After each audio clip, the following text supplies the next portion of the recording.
Bonjour, alors je m'appelle Wayne, je suis scénariste. J'ai fait un scénario pour le collectif des Pieds Nickelés chez Onapa Flûte. Donc c'était ma première expérience en tant que scénariste sur une longue histoire, parce que l'histoire que j'ai scénarisée fait 19 pages.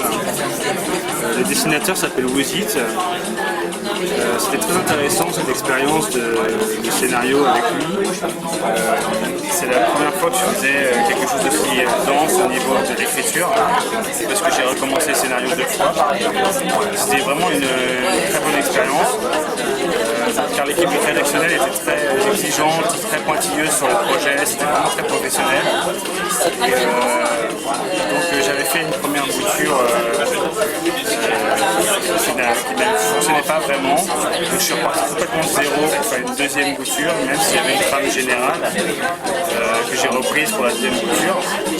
Et moi, comme je dessine aussi à côté, je faisais tous les storyboards page par page. Donc mon dessinateur avait toutes les indications très précises pour l'histoire. Et c'était un travail vraiment très intéressant.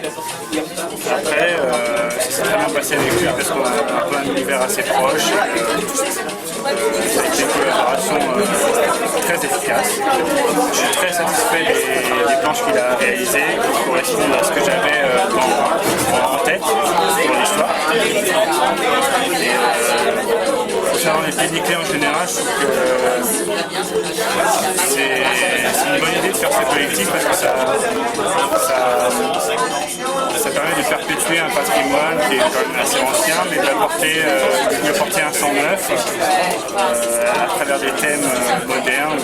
Pour moi, je travaille sur l'internet par exemple, mais d'autres ont travaillé sur l'écologie, enfin sur des thèmes assez modernes, en gardant le côté petite frappe, gouaille, petite combine des Pieds Nickelés, le côté originel en fait de la BD.